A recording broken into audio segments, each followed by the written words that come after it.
Ahora sí nos acompaña la ministra de Desarrollo Social, María Fernanda Villegas. Muy buenas tardes, María Fernanda. Muy buenas tardes. Ministra, usted está en Cooperativa hoy, ha estado en distintas actividades a raíz del Día de la Solidaridad. Estuvo con la presidenta en el Santuario Alberto del Padre del Santo Alberto Hurtado. Y me gustaría partir la entrevista preguntándole por de qué manera se entiende la solidaridad en esto que se ha denominado un nuevo ciclo político en Chile, un nuevo ciclo social, donde la ciudadanía está ya exigiendo más derechos, ¿no? Más que más que apelando a este concepto de solidaridad, ya la gente no solo quiere que le entreguen cosas por dádiva, por graciosa dádiva, sino que cree que las merece y por lo tanto puede recibirlas. ¿Cuál es el concepto que usted maneja desde su cartera? Bueno, efectivamente, desde los 90 hasta acá, la sociedad chilena crecientemente ha empezado a ejercer sus derechos y ha sido consciente de los mismos en todo plano. Entonces, hoy día solidaridad no es una visión filantrópica o que sea lo que te quedó, lo que queda que le entregamos a otro. Tampoco de lo que a nosotros nos parece que debemos entregarles a otro. Una visión asistida desde el Estado, subsidiario, donde el sector privado no puede estar, ahí está lo público, que es la visión predominante desde hace 2 décadas.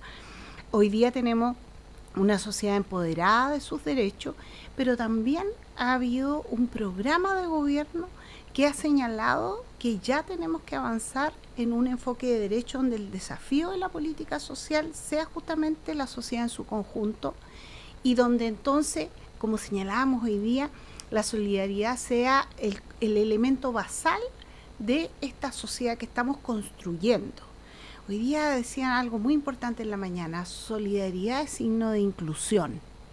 Entonces ya no es lo que sobra, inclusión son todos los que quedan afuera de un país que está a punto, desde el punto de vista macroeconómico, de ser un país desarrollado, pero del que muchos sienten que no les ha tocado su parte y que en justicia y en derecho lo merecen. Esto es un poco lo que veíamos cuando tiene lugar el incendio en Valparaíso, que es trágico, que afecta a los más pobres, que afecta a gente que en algunos casos tenía tomas irregulares, y se genera un movimiento de solidaridad. Pero hay quienes empiezan a decir, bueno, aquí se está dando lo que no se necesita, aquí hay cosas que se están perdiendo, y por último, estas personas merecen una mejor atención, una atención más prioritaria desde el Estado. Es un poco, hay un ejemplo de este cambio en el paradigma, de este cambio en la mirada. Yo diría que ahí hay un cambio en el sentido de que si bien hay contingencia, somos un país que le toca vivir distintas situaciones lamentables, contingencias permanentemente, terremotos, incendios, somos acontecidos, como dicen en el campo. Sobre eso tenemos que actuar con cierta urgencia, con cierta inmediatez, y ahí la solidaridad en su dimensión inmediata a lo mejor sirve, pero desde el punto de vista estructural de la sociedad nosotros tenemos que dar un salto más allá, y el enfoque de derecho significa efectivamente dotar de un sistema de protección básico que establece mínimos garantizados a toda la población independiente de su condición, origen u otro. Hacia allá tenemos que avanzar. ¿Y qué pasa, por ejemplo, cuando se vienen campañas como la de la Teletón o la del Hogar de Cristo? Quizás un poco más en la Teletón, donde año a año van surgiendo voces que dicen por qué se está llamando a las empresas a que donen el dinero, por qué se le pide a las personas y no se hace cargo el Estado, por ejemplo, de estas discapacidades. ¿Usted cómo lo analiza desde su cartera? Yo creo que somos una sociedad en transición.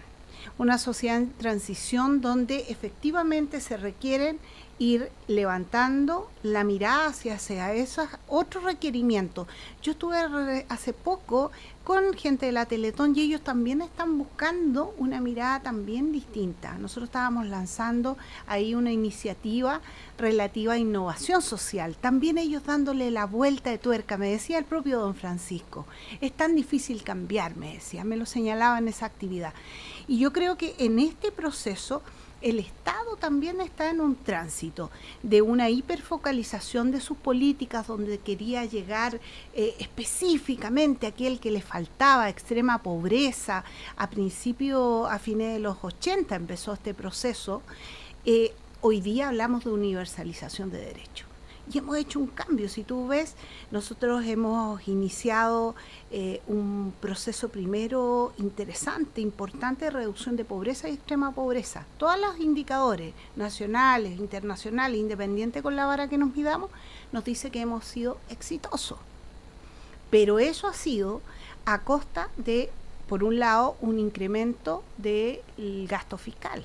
Segundo, ha sido porque había una voluntad política de que estos sectores no pueden irse quedando atrás.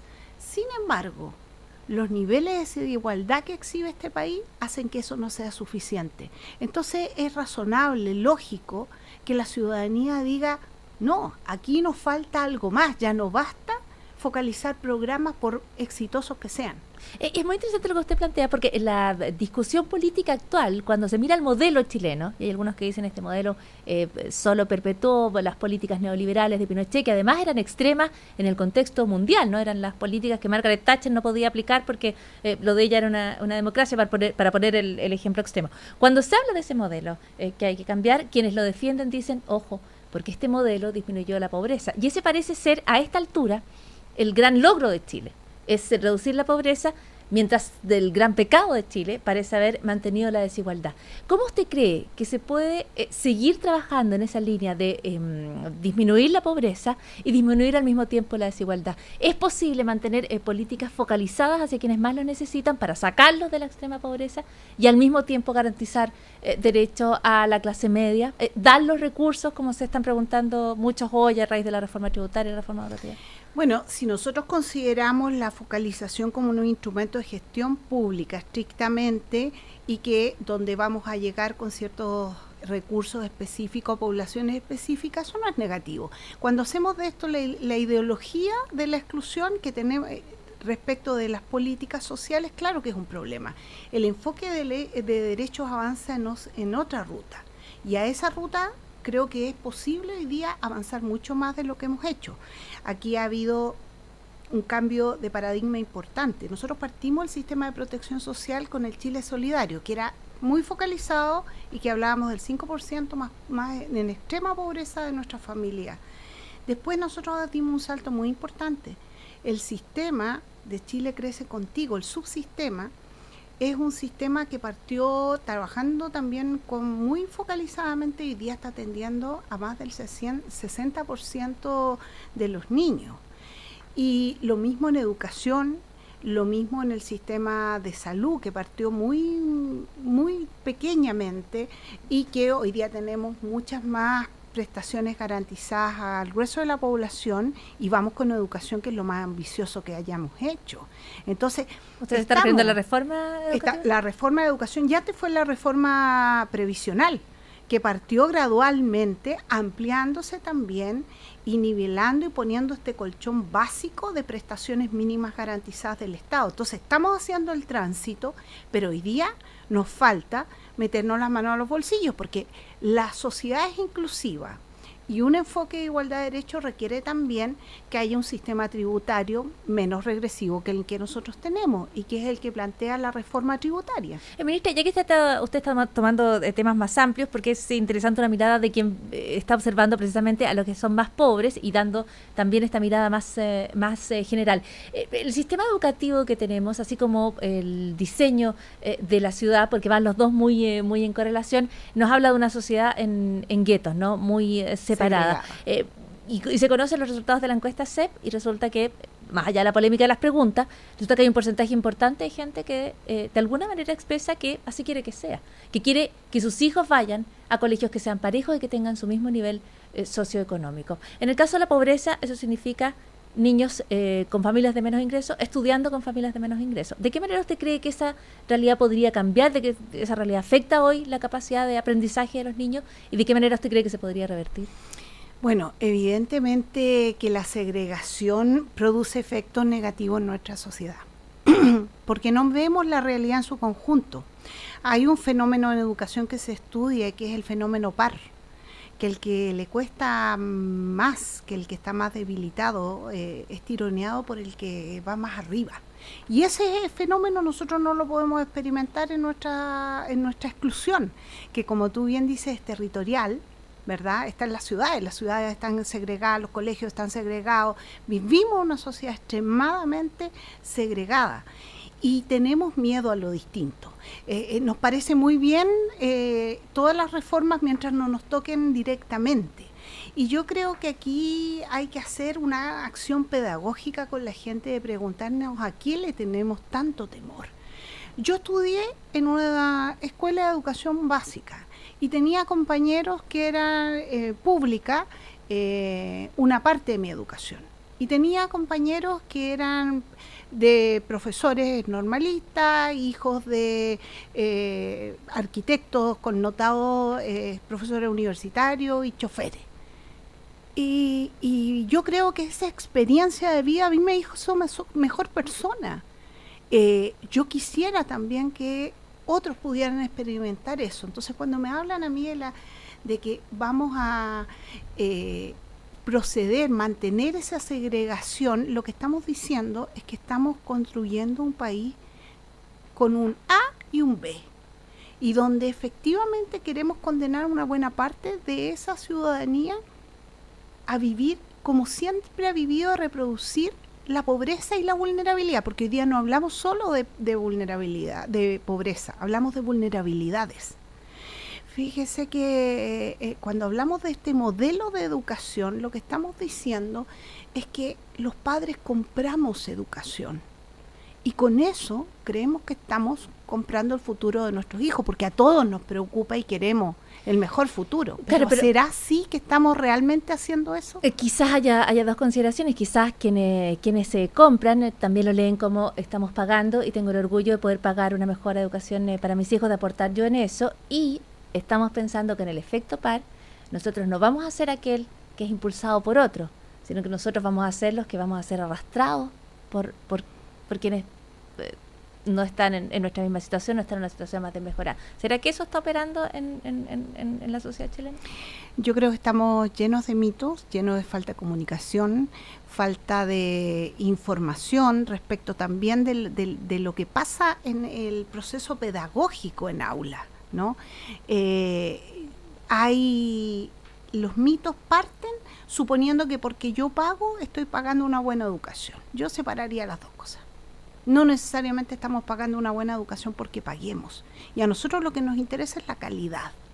Y el Estado debe garantizar esa calidad, porque lo que ha pasado aquí es que se ha desplazado y la gente termina entendiendo que esto es un elemento de mercado, la educación, al que yo puedo acceder si lo compro, y no a un derecho. ¿Qué tenemos tan distinto nosotros de países como Uruguay? Le estoy mostrando un país pequeñito de aquí al lado, o de Argentina, o miremos en general los vecinos. Todos ellos consideran normal y natural que el Estado brinde educación de calidad.